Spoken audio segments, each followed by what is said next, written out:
విశ్వాసులైన బిడ్డలకి దయా సత్యము కంఠభూషణాలుగా ఉండాలి. దయా సత్యము గనుక కంఠభూషణములుగా ధరించుకున్నప్పుడు ఈ భూమిని ఏలే శక్తి మనం కలిగి ఉంటాం. ఈ దయా సత్యముని కంఠభూషణంగా ధరించుకున్న వ్యక్తుల్లో యోసేపు ఒకడు. యోసేపు, నువ్వు ఇంట్లో చిన్నవాడివే, నీ 11 మంది అన్నయ్యలు నీకు అసలు మర్యాద కూడా ఇవ్వట్లేదే, నీకు కలొచ్చింది అన్నావు కదా యోసేపు, అన్ని పనులు నీకు మోకరిస్తున్నాయి అన్నావు, నువ్వు గొర్రెలు కాసుకుంటున్నావేంటి, నీకు బాధ లేదా అంటే జోసెఫ్ ఏమంటాడు తెలుసా?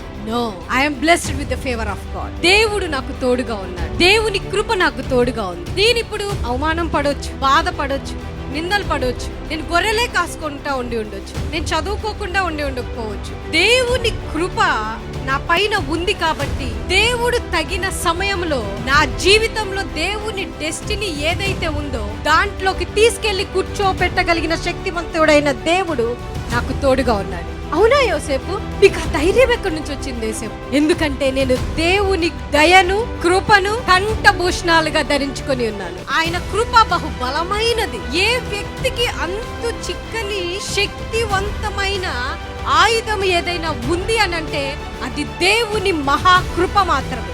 ఆ కృప మన ఎదుటి ఉన్న కొండల్ని సైతం తుత్తునీలుగా చేస్తుంది. మన డెస్టినీ వంకర టింకరగా వెళ్ళిపోతా ఉన్నప్పుడు మన డెస్టినీని సరైన మార్గంలో నడిపించగలిగిన శక్తి ఆయన కృపకి మాత్రమే ఉంది.